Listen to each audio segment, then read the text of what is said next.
межрегионального поискового объединения «Костер» Николай Красиков и представитель Совета Дагестанской региональной общественной организации «Ватан Дагестан» Хабиб Магомедов.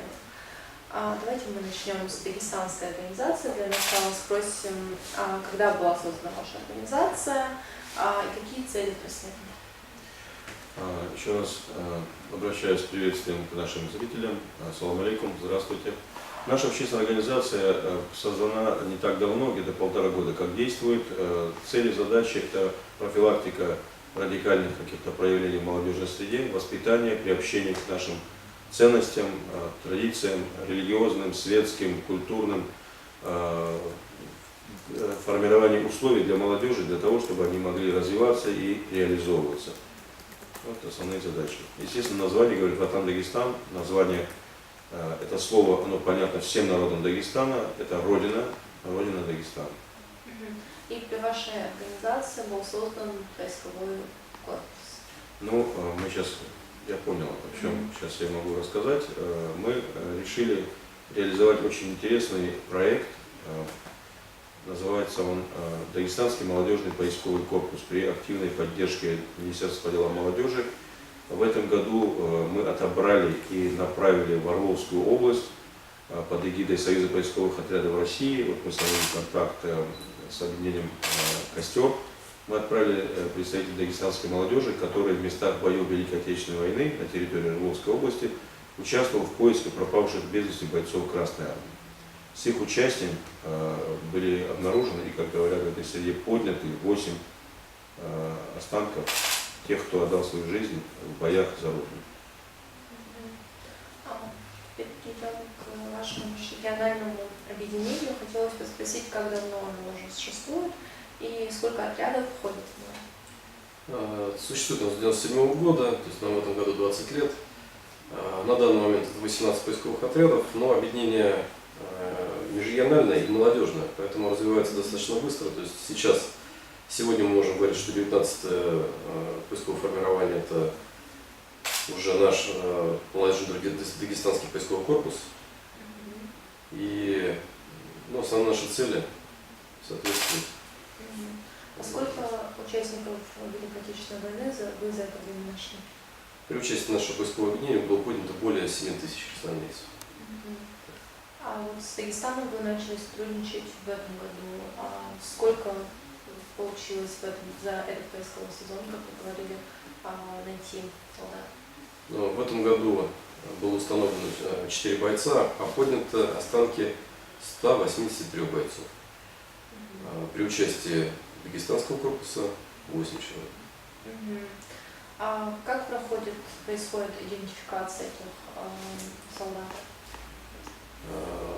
Ввиду того, что бои у нас проходили с 41 по 43 год, у нас встречаются смертные медальоны и красноармейские книжки. К сожалению, красноармейские книжки спустя 70 с лишним лет уже редко встречаются, хоть как-то читаем. Поэтому единственные возможности, самые обоснованные, это смертный медальон. Очень редко встречаются наградные какие-либо документы и награды, так, в связи с тем, что награждать стали массово после 43 года. То есть медали очень редко встречаются, но по номеру награды можно установить. Подписные вещи. А вот если вы определили солдата, узнали его имя и фамилию, в дальнейшем как вас происходит связь с родными, с регионом?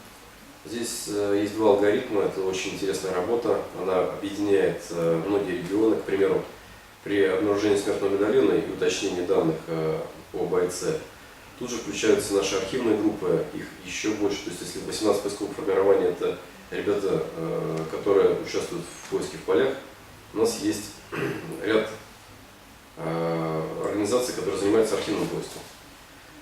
Плюс необходимо сказать, что для поисковиков не существует границ, и поиск родственников осуществляется тут же единовременно по всем регионам, связываясь с нашими коллегами. После обнаружения каких-либо следов родственников им сообщается о возможности приехать на захоронение, во-первых, о судьбе, во-вторых, о возможности приехать на захоронение. Если боец отделимый, то есть он был отдельно лежал, предлагается забрать его на родину. Мгм. Здесь два алгоритма. А были ли такие случаи, когда выбирали на родину? Конечно, конечно. Стараются забрать, если боец отделим и успели родственники найти еще до захоронения, Мгм. то, конечно же. А сколько времени проходит до захоронения, например, вы нашли, и сколько времени остается для поиска родственников? Здесь опять-таки есть несколько вариантов, несколько алгоритмов. Если он отделим, мы его оставляем, понимая, что родственников, скорее всего, в пути дальних найдем и принять решение на них. То есть захоранивать на Крестовском мемориале, к примеру, как происходит в Болгарском районе Ромской области, либо захоранивать на родине. Соответственно, по периоду поиска мы тоже не ограничиваемся. К примеру, самые такие быстрые обнаружения – это 23 часа. От момента, как мы медальон вскрыли и прочитали его, до момента, как телефонный звонок связал нас через многие километры и десятилетия. В автопамяти, которая проходит у нас на территории, чаще всего проходит в районе 2 недель. Соответственно, боец именной может быть найден в крайний день, фактически прямо перед захоронением. И если он не отделим, он хоронится вместе с товарищами боевыми. Если отделим, он остается. А как происходит при захоронении неизвестных солдат, которых не удалось идентифицировать? Захоронение производится на одном из крупнейших мемориальных комплексов Орловской области, если мы говорим о Орловской области. Это очень трогательное мероприятие. Провожать бойцов собираются достаточно большое количество людей, то есть мероприятие анонсируется. Захоронение производится с созданием всех воинских и духовных почестей в гробах, в братской могиле. Есть специфика своя. К примеру, не имея возможности каждому выделить отдельный гроб, перезахоранивая 200, 300, 400 человек, мы стараемся уложить их по подразделениям, то есть, как принимали. Это один момент. Второй момент. Гробы не укладываются друг на друга, то есть у каждого есть свое место, и могилка засыпается не техникой, а руками.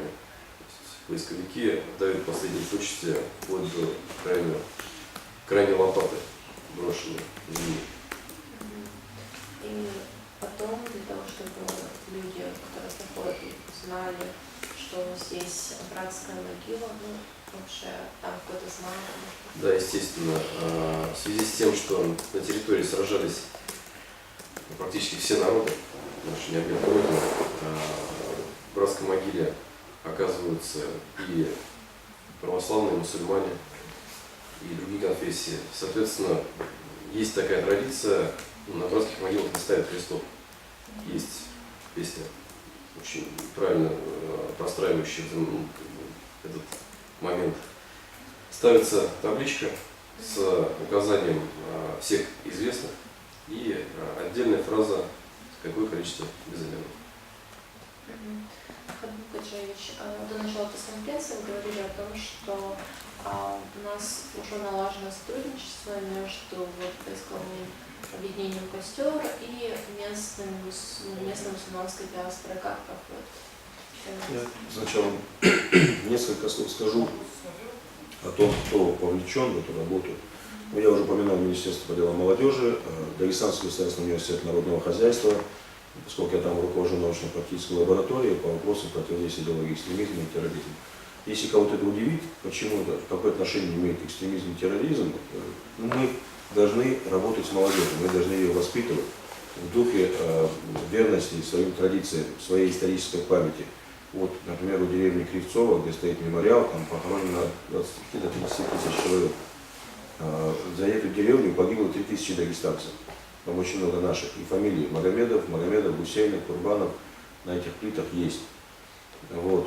Мы просто хотим сделать так, чтобы наши соотечественники, наши сограждане, живущие в Орловской области, видели и убеждались, что для нас историческая память, память наших предков, участвовавших в Великой Отечественной войне, так же свята, как вот память о русских парнях, погибших на этой войне.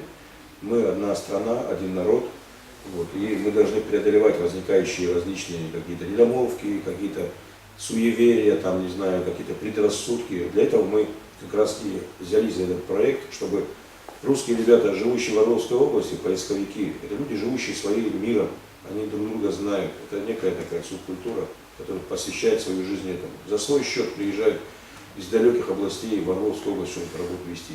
Мы хотели сделать так, чтобы и дагестанские ребята побывали там, увидели эту память, увидели отношение к этому местных жителей, чтобы они увидели местные, как дагестанцы относятся к памяти о Великой Отечественной войне. И вот этому, простите, вот этой задачей посвящен был наш проект. И мы очень благодарны Николаю и его товарищам, которые нас приняли, которые поняли наши задачи, и мы стали эту работу делать вместе.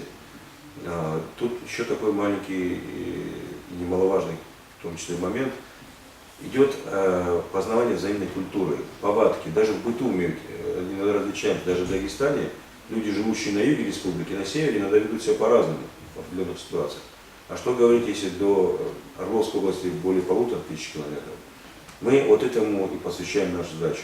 Ставятся такие задачи, как формировать гражданские идентичности, взаимодействие на религиозном уровне. Так вот, сколько я видел материалы по телевидению, когда показывали перезахоронение останков найденных бойцов, пропавших без вести, ну, это понятно, да, вот в основном там преобладает православная религия, христианская религия, там батюшки, священники окропляют, там, не знаю, совершают службу за упокойную. Мы исходим из того, что и Николай это подтвердил, там и казахи погибали, и татары, и дагестанцы, все были. И здесь мы посоветовали с представителями, значит, с алимами нашими, богословами, как это можно сделать. И они сказали, что можно совершать и религиозную нашу мусульманскую службу за упокойную, как и говорят, джаназа намаз и дуа прочесть, с оговоркой за тех из них, кто при жизни был мусульманином. Почему? Потому что мы же, когда видим останки, поднятые с дна окопа, мы не знаем, кем он был при жизни, там кости. Вот. Соответственно, душа упокаивается. Дело же не просто собрать и где-то перезахоронить. Речь идет о том, что человек шел в бой, внезапно погиб, и его душа осталась, так сказать, без молитвы поминальной. И он, если так говорить, как верующие говорят, и я тоже себя считаю мусульманином, зависает между мирами душа. И эта работа настолько благородна, ну просто человек, кто верует, он это понимает смысл, значение этой работы, которую делают поисковики там, и к которому мы присоединились вот, к этой работе. По дагестанцам эта работа ведется. Кстати, вот, Николай, я хотел бы вам рассказать о том, как вот мы с Абдулой Аббасовичем, руководителем музея, да, и поисковиков в Токсовском Буйнакском районе, как вышли на проект. Вот у нас есть могилы умерших в госпиталях. В Дагестане же были эвакуационные госпиталя. Вот. И очень много среди них, ну, около 20 человек, по-моему, да, сколько оказалось уроженцев Орловской области. И вообще вчера Николай рассказал мне историю, он начал работать, нам Аббасович дал списки, которые он поднял уроженцев Орловской области, с тем, чтобы найти родственников там. То есть фактически мы делаем проект как бы встречный. Они поднимают наших пропавших без вести, находят. Кстати, нашли в прошлом году двоих дагестанцев. Один с Кулинского района, один с Киргизского района. Нашли родственников. Вот. Пригласили на перезахоронение, на вот эту торжественную церемонию. И вот то, что Николай сказал, меня просто потрясло. Человек, который числится у родственников в Орловской области, пропавшим без вести на фронте, он, оказывается, скончался от ран в госпитале в Дагестане. И похоронен здесь. Вы понимаете, это как вот отношение куначества между регионами возникает, между нашими народами. А там дружба, знакомство, в дальнейшем может быть служба в армии. То есть люди, которые из нашей республики командировку выехал в Москву, видят телевизор и думают, блин, или там, боже мой, откуда я приехал, какой регион там, нас стреляют, убивают. Но мы-то знаем, что у нас этого такого нету. И вот они приезжают, они видят, что мы вполне нормальные, меняемые люди, такие же, как они. Дышим тем же воздухом, имеем те же ценности. Вот для этого, собственно говоря, и был задуман этот проект. И он, должен сказать, с большим удовольствием и радостью, он неспешно, но степенно, аккуратно, методично реализуется. Я думаю, что у нас впереди много интереснейших задумок. Вот, и мы с Николаем, только когда мы с ним встречаемся, по телефону переговариваем, возникает просто цикл каких-то задумок, идей, которые очень интересные. И они неформальны. Вот с кем мне приходилось встречаться, вот спросишь аудиторию, скажите, кто-нибудь из вас, у вас кто-нибудь на войне был? Поднимается лес рук. И это вся вот эта пропаганда, если кто-то назовет так, какие-то официальные речи, они уходят в сторону. Каждый встает, обычно из зала догоняет и говорит, а у меня дядя пропал на фронте, а у меня прадед погиб на фронте. Нельзя ли узнать его судьбу? И вот тут, кстати, должен сказать, в распоряжении Николая есть программа, которая позволяет зайти в архивы Министерства обороны и узнать судьбу, хотя бы выявить, где, в каком месте погиб или пропал без вести, когда последний раз за ним была весточка, уроженца Дагестана в частности. И мы хотим привлечь тех, кто, ну, к сожалению, по разным обстоятельствам не может выехать, допустим, за пределы республики, чтобы их привлечь к этой поисковой работе. Отдельная тема, они выходят на архивы вермахта, поднимают всякие документы, донесения немцев, где какие бои были, скольких они, так сказать, наших положили, чтобы было видно, где их искать. Это огромная работа. Просто с одной передачи все не расскажешь. Но эту работу мы делаем, у нас вот университет над этим очень активно работает. Наши ребята нашли вот с помощью Николая то, что были найдены артефакты, каски, там, штык, разорвавшийся снаряд минометный. Вот мы хотим сейчас сделать экспозицию в Университете народного хозяйства. Такую же экспозицию планирует Хасавюрт администрация, там заместитель главы администрации города Хасавюрта Хайбула Умаров, он этому уделяет очень большое внимание. И, пользуясь моментом, хочу отдельно сказать нашим зрителям. Мы гордимся тем, что более 50 лет в Дагестане реализовывался и продолжает осуществляться проект ТОКС. Наш проект абсолютно не противоречит целям и задачам этого проекта. Более того, мы его как бы продолжаем. Дело в том, что в Дагестане боев не было. Вот. И в основном вся эта работа проводилась с документами, фотографиями ушедших на фронт и не вернувшихся, с письмами с фронта. Где-то работа с архивами, в том числе с Министерством обороны. Замечательная книга памяти, да, подготовлена, была издана. Амар Мутазалиев, руководитель этого проекта, поддержал наш проект. Вот. Мы просто переводим эту работу из архивов, из кабинетов, из телестудий в лес, в поле, с лопатой, чтобы молодой человек работал непосредственно в окопе, который вот остался со времен войны. В ходе сообщения в воронках питался у костра, готовил себе еду, жил в палатке. Непосредственно на себе ощущал, что такое быть там, где была война. Вот это очень важно, и молодежь очень так искренне реагирует. Николай Сергеевич, вы впервые в Дагестане, где уже успели побывать, может, встретились, были ли в наших культурных, природных памятниках уже? Ну, не впервые, благодаря Хабибу мы еще в летний период посетили практически все самые выдающиеся места, самые интересные, самые красивые. Здесь необходимо сказать, что то, чем обладает Дагестан, собственно, присуще очень немногим нашим регионам.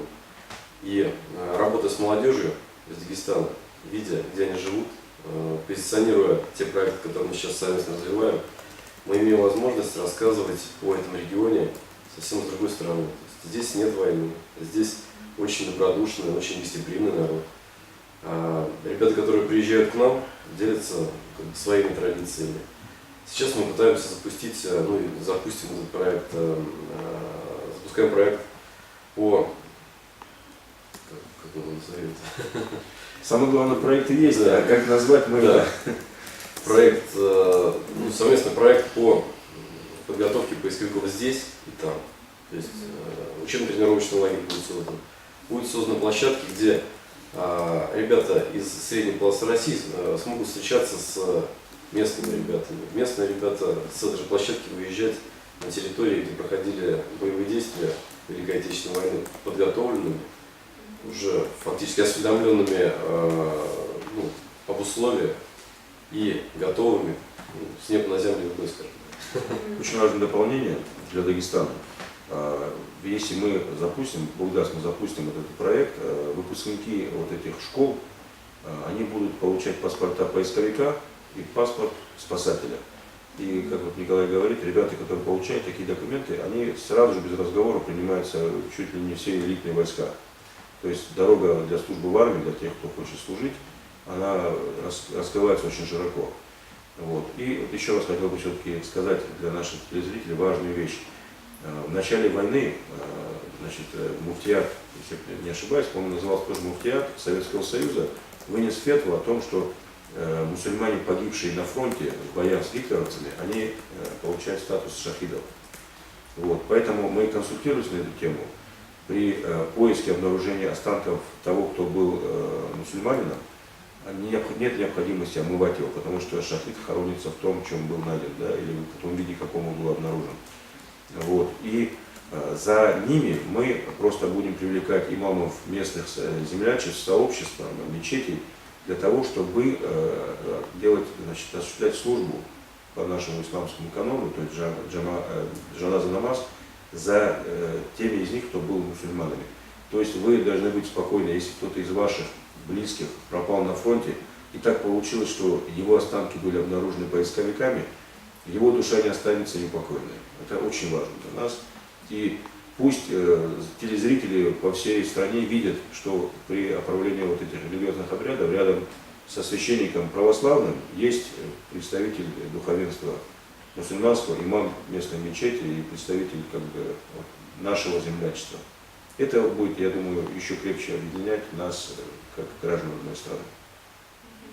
А если вот опять возвращаться к теме учебно-тренировочных школ, которые в Дагестане, в частности, планируют создать, какие сроки примерно вы планируете начать?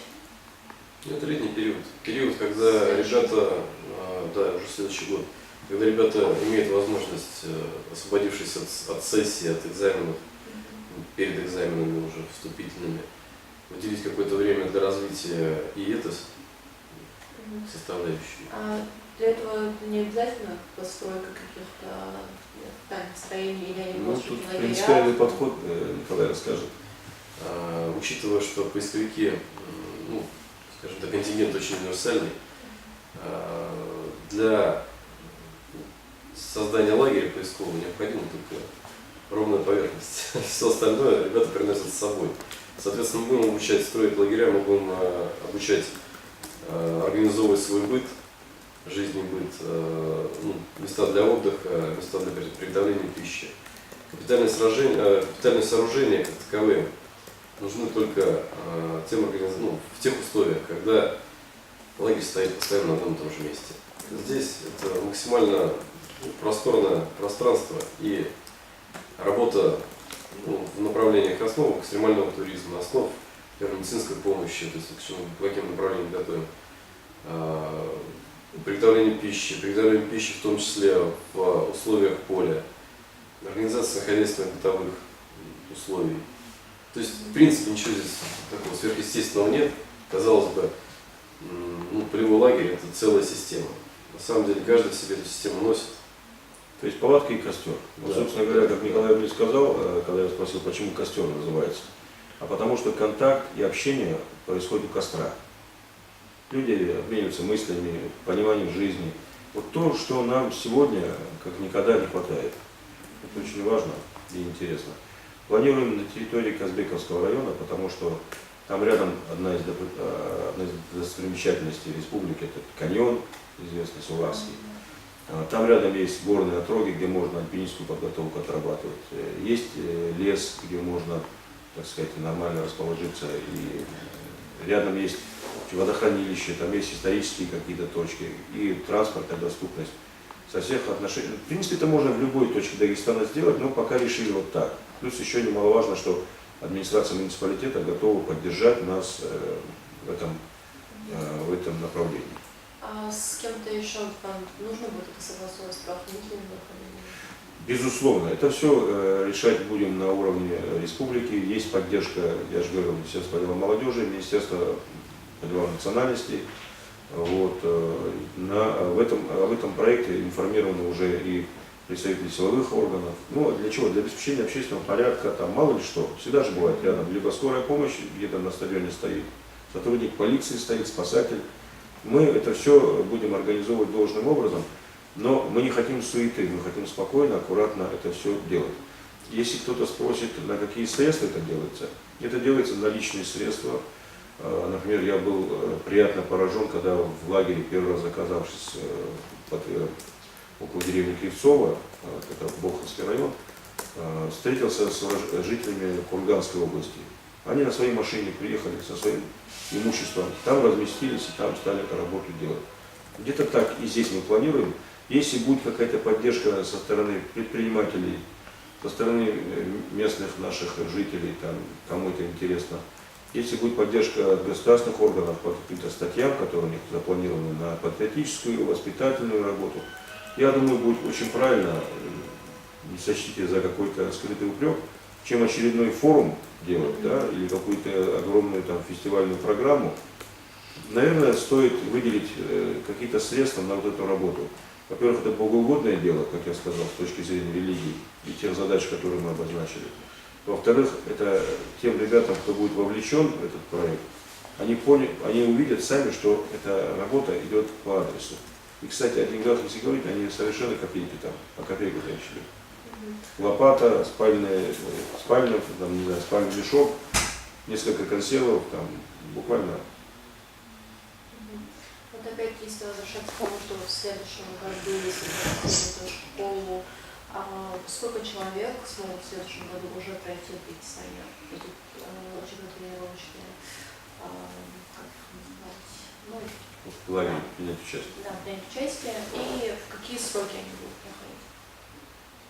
Ну, это еще перспективы. Собственно, количество мы не ограничиваем. То есть 50-50, 100-100, 200-200. Нет такого ограничения, которое могло бы нам помешать развивать одно из направлений. Первый фактор – это погодные условия. Второй фактор – это временной период, когда ребята сами могут свободно распоряжаться этим временем. Соответственно, скорее всего, это все-таки июль, наверное, июль-август. В конце июня заканчиваются экзамены ЕГЭ, сессии. До отъезда к месту учебы до середины августа у нас время есть. Обычно в 1 сентября, вы знаете, какие бывают навалы, да, в аэропорту, на вокзале. Все наши земляки уезжают к месту учебы или к месту поступления на учебу. Вот. Мы в этот период и планируем. Но не исключено, что со временем весь проект будет развернут. Если можно будет, допустим, привозить ребят без нарушения учебного процесса, может быть, кто-то из педагогов с других регионов нашей страны, из Дагестана, в качестве волонтеров смогут, допустим, вести занятия в лагере. Не исключено. Самое главное, чтобы ребята подготовились и могли сдать достойно сессию, там, не знаю, какие-то экзамены сдать. Не исключено и такое развитие проекта. Здесь нужно, необходимо сказать, что работа, которая сейчас осуществляется, она растирает те границы, которые были построены за многие годы стереотипами и, наверное, не до конца откровенным освещением событий, которые происходили и происходят в Дагестане, которые происходят на средней полосе России. То есть акцентуация внимания на плохом и отсутствие вот этого позитива, оно стерло практически то понимание, что народ Дагестана – это россияне. Это многонациональный и многоконфессиональный народ. Это территория, где можно увидеть кавказское гостеприимство просто на все свои 100%. Приезжая сюда отдыхать, многие понимают, что они потеряли полжизни, ездя по Турции, там, в соседние государства. Вот он, республика, которая всегда рада гостям, которая обогреет, которая очень мягко и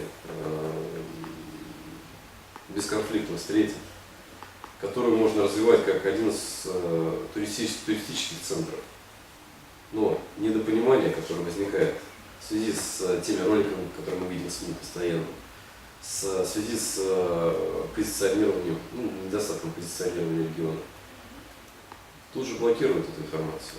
Наша задача максимально освещать все, что происходит здесь, и максимально дать возможность познакомиться с регионом, с его культурой, традициями.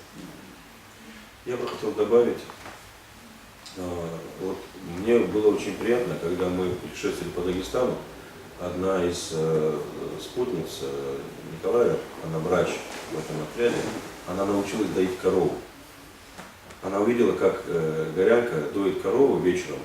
Сказала, вот я не умею, хотелось бы молочка парного. Она и молоко получила с собой, и научилась непосредственно корову доить. Представляете, приехать с Орловской области, русской девчонки, и научиться доить корову в одном из аварских районов Дагестана. И такие маленькие вроде бы вещи, они формируют добрые человеческие отношения между нами. Кому мы пойдем, кому мы нужны в этом мире, если не друг другу? Если вот вы живете, например, в 6 или 7 подъездном пятиэтажном доме, уже же случается такое, что раньше друг друга все знали, а сейчас и не знают, живут годами друг с другом. Это уже в Дагестан пришло. А что говорить об огромной стране, самой крупной стране в мире? Если мы друг от друга бежим, друг от друга прячемся, ничего хорошего в итоге не получается. Мы можем просто сделать так. Друзья, дагестанцы и жители Орловской области, вообще жители России, я обращаюсь к вам. У всех у вас есть чем гордиться. Все знают рядом с собой достойных людей, которые служат примером для окружающих. Не все же негодяи, подлецы и террористы. Мы должны об этом думать. Мы должны показать, что мы из себя представляем. Мы должны достоинством, добротой делиться с людьми, оказывать помощь тем, кто в ней нуждается. Не все кавказцы террористы, я вас уверяю. И не все, допустим, жители Орловской области являются плохими спортсменами, там еще что-нибудь. Да. Все мы достойны того, чтобы любить и уважать друг друга. Мы можем жить лучше, если мы будем друг друга поддерживать и не будем друг друга бояться. Вот, например, на фронте наши предки, они стояли плечом к плечу. И они знали, что кто бы из какой области не приехал на фронт, он будет поддержан, и он поддержит сам. Вот сейчас то время, когда мы должны думать в этом направлении и именно так себя и окружающих воспринимать. Я думаю, что это не последний проект, который мы могли бы реализовать. Например, я был хорошим, поражен был, когда я это заметил. Я не знаю, может быть, я неправильно отреагировал, когда Николай увидел фотографии ветеранов, дагестанцев, ветеранов войны со знаками «Гвардия». Николай спросил, может, он и забыл, у вас и гвардейцы были? Я сказал, были, и сейчас кто-то остался из тех, кто уходит, но остались.